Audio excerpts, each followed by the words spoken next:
संत चरणों में मेरा विनम्र नमस्कार।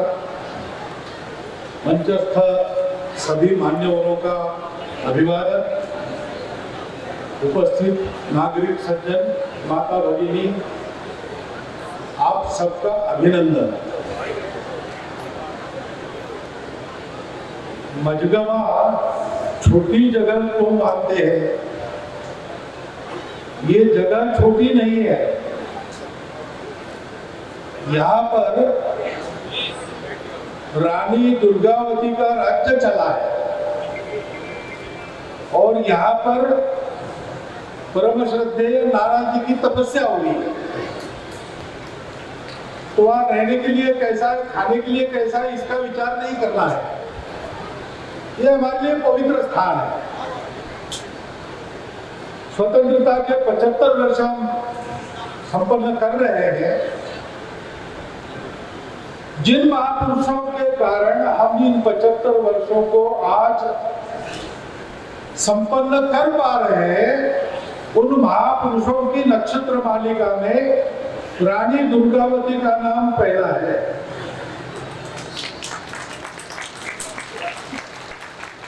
क्योंकि जो एक कट्टरपंथी आक्रमण की लहर चली, भारत में धीरे धीरे व्याप्त हो गई। सर्वदूर निराशा, किसी को कोई ठौर नहीं। ऐसे कालावधि में रानी दुर्गावती जी के शौर्य पराक्रम से 20-25 वर्ष तो ये आक्रमण की लहर इस इलाके को स्पर्श नहीं कर सकी और उनका बलिदान होने के बाद भी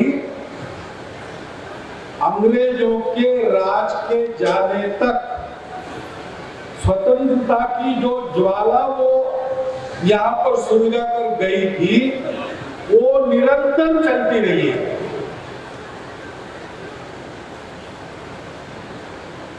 रानी दुर्गावती जी का जो साम्राज्य था, उसके दक्षिण के आखिरी छोर पर मेरा शहर है चंद्रपुर। इस पूरे इलाके में अपने देश में भी राज्य अनेक थे, अपने देश के भी अनेक राजा थे, लेकिन इस पूरे इलाके की विशेषता मोटा मोटी ये दिखती है कि इनमें आपस के विवाद तो रहे, लेकिन इन लोगों ने आपस के झगड़े समेटकर जो विदेशी था उसके खिलाफ सतत संघर्ष किया। कोई शरण नहीं गया, कभी जीते कभी हारे, लेकिन उसकी परवाह किए बिना सतत संघर्ष इस क्षेत्र में जारी रहा। क्यों जारी रहा? उसका कारण रानी दुर्गावती जी जैसी वीरांगना है। उनका शौर्य पराक्रम तो प्रसिद्ध है। कितने ही बार विदेशी आक्रांताओं को नाकों चने उन्होंने चबाए। घर के अंदर भेद नहीं होता तो वो कभी हारती नहीं। उनका स्मरण करते समय एक सबक हम सबको यह भी सीखना चाहिए कि अपने छोटे स्वार्थों के कारण देश हित को धक्का लगाने वाली प्रवृत्ति हम लोगों में कभी न पनपे, इसकी हमको चिंता करनी पड़ेगी। रानी दुर्गावती कभी भी दूसरों की वीरता के कारण नहीं हारी। उनका विश्वासघात हुआ। किसके द्वारा हुआ? अपने ही लोगों के द्वारा। ऐसा होने के बाद भी इतने उदार मन की वो थी कि उन्होंने बने तक सबको क्षमा किया। हद से पार हो गई बात तब कुछ सजा दिए। लेकिन जहां अपने लोगों की गलतियां है, स्वार्थ है, गद्दारी है, उसमें भी उन्होंने ख्याल रखा कि अपना व्यक्ति है, वो रास्ता भटका होगा, वो अपनेपन को भूल गया होगा, हम अपनेपन को नहीं भूले। कितने ही ऐसे लोगों को वो मृत्यु दंड दे सकती थी, उन्होंने नहीं दिया। उन्होंने किसी को ससम्मान विदा कर दिया। उसने क्या खुरापात की, इसकी वाच्यता भी नहीं की।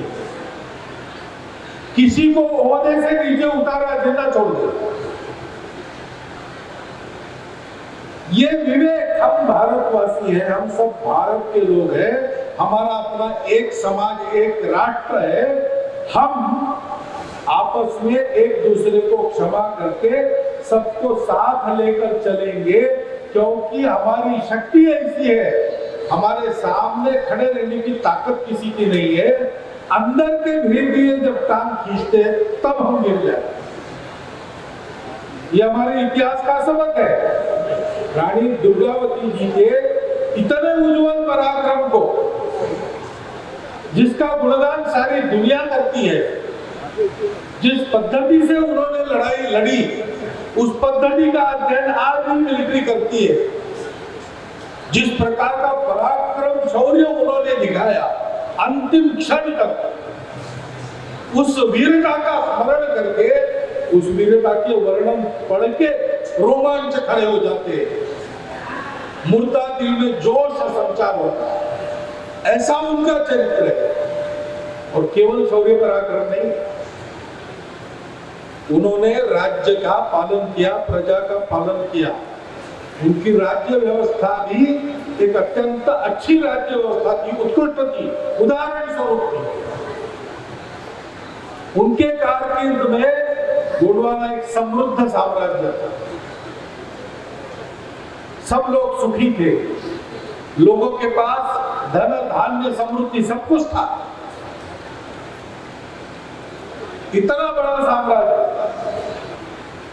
पति के बाद अकेली महिला संभाले, अपने नवजात को राजा बनाकर वो राज्य देखे। कितना उत्तम प्रशासन उन्होंने किया। कहीं कोई कमी होगी तो उसको पूर्ण करने के लिए प्रयास किया। अच्छी खेती करने वालों को बाहर से बुलाया, अपने लोगों को खेती करना सिखाया।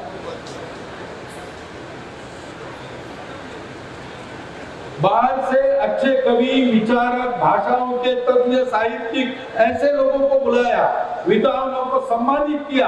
अपने यहाँ पर लोगों का ज्ञान बढ़ाने के लिए उनको यहाँ स्थापित किया। इस प्रकार का एक उत्तम प्रशासन जो सीधा अपने प्रजा के, सामान्य आदमी के हृदय को स्पर्श करता हो और साथ में सब प्रकार की समृद्धि लाता हो, न्याय का साम्राज्य प्रस्थापित करता हो, ऐसा उत्कृष्ट प्रशासन दिया। और सबके प्रति वो प्रशासन समुद्रदृष्टि था। उन्होंने पूजा संप्रदाय के कारण, प्रांत आदि के कारण किसी को पराया नहीं माना। उनके राज्य की जो प्रजा थी, उनके लिए उनकी अपनी थी। आक्रांता लोग उस समय के इस्लाम को मानने वाले थे, लेकिन दुर्गावती जी के पास कंधे से कंधा लगाकर लड़ने वाले, आखिरी समय तक साथ देने वाले और बलिदान हो जाने वाले मुस्लिम लोग भी थे। सबको ऐसे जोड़ने वाली थी, सब प्रकार की विविधता का सम्मान करने वाली थी और ये सिखाने वाली थी कि इनको लेकर आपस में भेद नहीं करना चाहिए, सबको साथ मिलजुल कर चलना चाहिए। अपना देश विविधताओं का देश है, उसमें अलग अलग प्रकार है, लेकिन प्रकार अलग होने से हम अलग नहीं होते। हम सब भारत माँ की संतान हैं, हम सब एक है। हम सबको मिलके अपने आप को समृद्ध बनाना है, सारी दुनिया को समृद्ध बनाना है। इसलिए एक दूसरे की सुधि रखे, हम लोगों में कोई दुखियारा न रहे, हम लोगों में कोई गरीब न रहे, हम लोगों में कोई ऊंचा नीचा न रहे, सब बराबरी में रहे, इसकी चिंता करो। स्वयं उनका विवाह था, उस जमाने में जाति भेद को तिलांजलि देने का उदाहरण था, सामाजिक समरसता का उदाहरण था। चंदेल वंश की राजकुमारी गोंड राज्य के अधिपति दलपत शाह की पत्नी बनती है। उस समय कल्पना कीजिए आप कैसा रहा हो। संदेश ये दिया, ये दोनों ओर से योजना बनकर हुई बात है, आनंद फानंद में नहीं हुआ। उनका विचार विनिमय चला और जब दोनों को ये लगा कि देश के हित के लिए भेद भूलकर आगे बढ़ने का जीवन कैसे होता है, इसका उदाहरण रखने का ये समय है, तब वो विवाह हुआ है। आप इतिहास पढ़िए। अपने समय से कहीं आगे चलने वाली रानी दुर्गावती थी। पता नहीं उनको कहीं अंदर से ये विचार आया होगा या उन्होंने देखा होगा कि 15 अगस्त 1947 को सब प्रकार की गुलामगिरी तोड़कर भारत जब मुक्त होगा, तब उनको नई राह पर चलने के लिए कोई दिशा देनी पड़ेगी। वो दिशा क्या हो सकती है? जितने विदेशी आक्रांत अपने यहाँ आए, उनकी व्यवस्थाएं अलग, उनके लिए ठीक ही थी, लेकिन उन व्यवस्थाओं को उन्होंने यहाँ जबरदस्ती हम पर थोपा। हमारी व्यवस्था कैसी थी? देश के मालिक कौन है? जहां से आक्रमण आते थे वहां राजा सब कुछ होता था। राजा का सब, राजा की मर्जी पर सब है।